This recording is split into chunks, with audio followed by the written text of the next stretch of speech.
सेठ सुदर्शन कहते हैं, जब उसने मुझे पकड़ा, जब उसने मुझे इस तरीके का आरोपित किया, जब मेरा आरोप, क्योंकि मैं अपील भी नहीं कर पा रहा था, किससे बोलूं, क्या बोलूं। पत्नी कहती है, मन के अंदर क्या चल रहा था, अनित्य भावना। कल है, कल नहीं थी ये बात, आज आई है, कल फिर नहीं रहेगी। दुनिया की कैसी भी गंभीर परिस्थिति क्यों ना हो, कल नहीं थी ना, आज आई है, कल नहीं रहेगी। इसी समय आचार्यों ने एक सूत्र दिया, जीवे मरणे लाहा लाहे संयोगे विप जोगेया बंधुरिसु दुखादो समता सामायम नाम। विपरीत परिस्थितियों में इंसान का सिर्फ धैर्य परखा जाता है, कितना पेशेंसफुल है। उस वक्त भी सेठ सुदर्शन शांत बैठे थे, चेहरे के अंदर गंभीरता थी, किसी प्रकार का कोई मलाल नहीं था, क्योंकि हमने गलत किया नहीं तो मलाल है नहीं, गलत करें तो मलाल हो। किसी ने बहुत अच्छी 4 पंक्तियां कही थी कि संघर्ष भी उन्हीं के जीवन में आता है जो संघर्ष को झेलने की ताकत रखते हैं। विजेता को मिली है हर चुनौती, कायर को कोई चुनौतियां नहीं मिलती, कायर तो अपने घर के अंदर आराम से बैठा रहता है।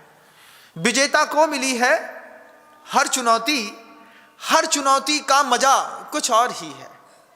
किसी भी चुनौती को देखिएगा, स्क्रैप वाले यहां पर बैठे हैं, पहले 300 टन का एक सौदा किया था, 300 टन के सौदे में 1 रुपए किलो की तेजी मिली, बेच करके फुर्सत हुए, बाद में 2 रुपए किलो और तेज हो गया।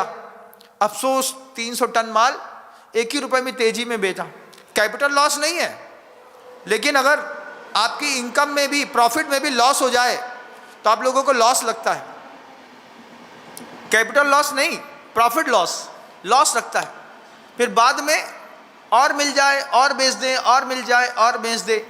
विजेता को मिली है हर चुनौती, हर चुनौती का मजा कुछ और ही है।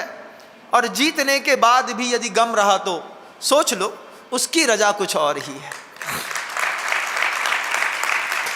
जीतने के बाद भी यदि गम रहा तो, रानी जीत गई लेकिन रानी का चेहरा उतरा हुआ है, सुदर्शन हारा हुआ दिख रहा है लेकिन चेहरे में तेजस्विता दिख रही है।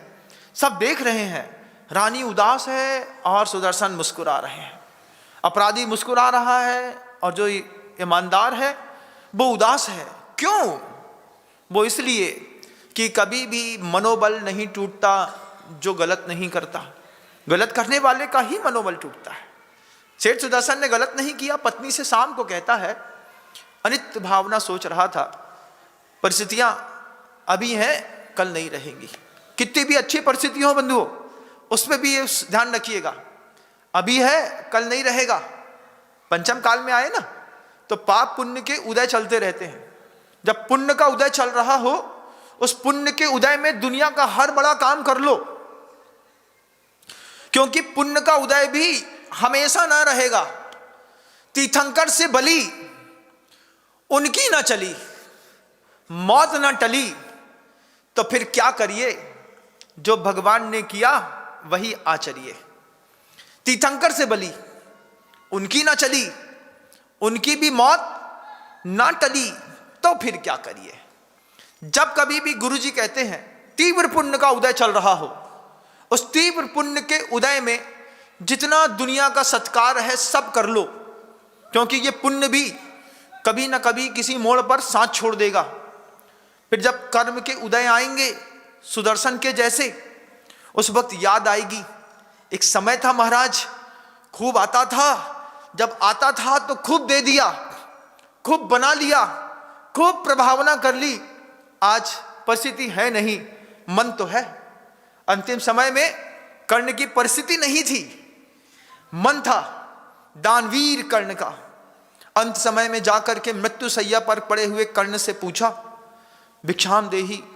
कर्ण सोचता है, आज तक किसी को मना नहीं किया, आज तक किसी को अपने दरवाजे से वापिस नहीं लौटाया, राष्ट्र में मृत्यु के समय में ये ब्राह्मण हमसे कुछ मांगने आया है। कृष्ण कहते थे इस बात को, दानवीर युधिष्ठिर नहीं है, दानवीर कर्ण है। कैसा दानवीर है कर्ण?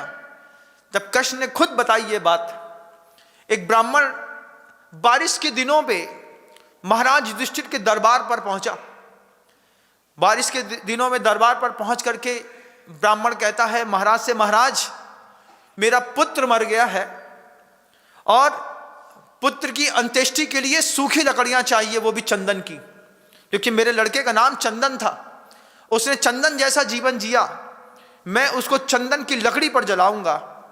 आप महाराज हैं, मेरी इच्छा पूर्ति करिए, मुझे चंदन की लकड़ी दीजिए। महाराज युधिष्ठिर कहते हैं चंदन तो हमारे बागानों में खूब है, लाखों की संख्या में पेड़ लगे हैं, लेकिन बारिश में सब गीला है और गीले चंदन से कैसे आपके पुत्र की अंत्येष्टि होगी। चंदन दे सकता हूं लेकिन सूखा चंदन नहीं दे सकता। ब्राह्मण युधिष्ठिर के पास जाकर के कहता है तुम्हारा नाम तो फालतू में दानवीर युधिष्ठिर है, तुमसे बड़ा दानवीर तो कर्ण है, तुम एक ब्राह्मण को खाली हाथ लौटा रहे हो, मैं जाता हूं कर्ण से मांगूंगा। कृष्ण कहते हैं देखो वो ब्राह्मण युधिष्ठिर के पास से हट करके सीधे कर्ण की सभा में गया।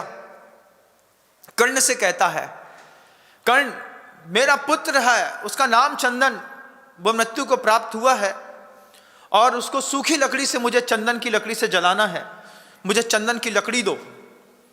कर्ण सोचता है चंदन की लकड़ी भरी बारिश में कहां से सूखी आएगी।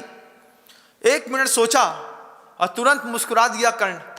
मुस्कुरा करके अमात्य से कहता है कुल्हाड़ी लाओ। कुल्हाड़ी लाया।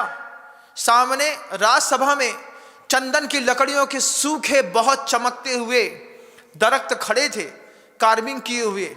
उठा करके एक पूरा दरख्त तोड़ करके अपने हाथ से कर्ण ने कहा ब्राह्मण राज ले जाइए चंदन की लकड़ी हमने आपको दी। जब पुण्य का उदय चल रहा हो और कोई मांगे तो दे देना, क्योंकि जब पाप का उदय चलेगा तब तुम्हारी भावना तो होगी लेकिन तुम दे नहीं पाओगे।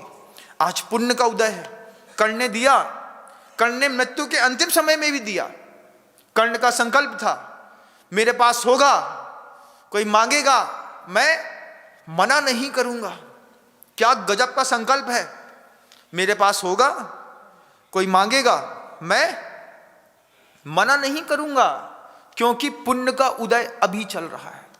अंतिम समय की वो स्थिति भी मुझे याद है, जब कर्ण मृत्यु सैया में थे तब भी देवताओं ने उसकी परीक्षा करी।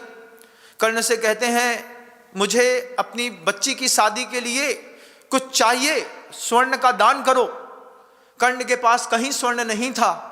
कर्ण सोचने लगा, आंख से रोने लगा, सोच रहा है क्या दान करूं इस अंतिम समय में, कहीं तो मेरे कुछ दिख नहीं रहा है। अचानक कर्ण मुस्कुराए और बोलते हैं ब्राह्मण वो पत्थर ला करके बस दे दो मुझे। वो पत्थर ला करके दिया। कर्ण ने अपना पत्थर हाथ से लेकर के, सामने के दांत सोने के थे कर्ण के, उसने अपने हाथ से अपना दांत तोड़ा, दांत हाथ में निकाला।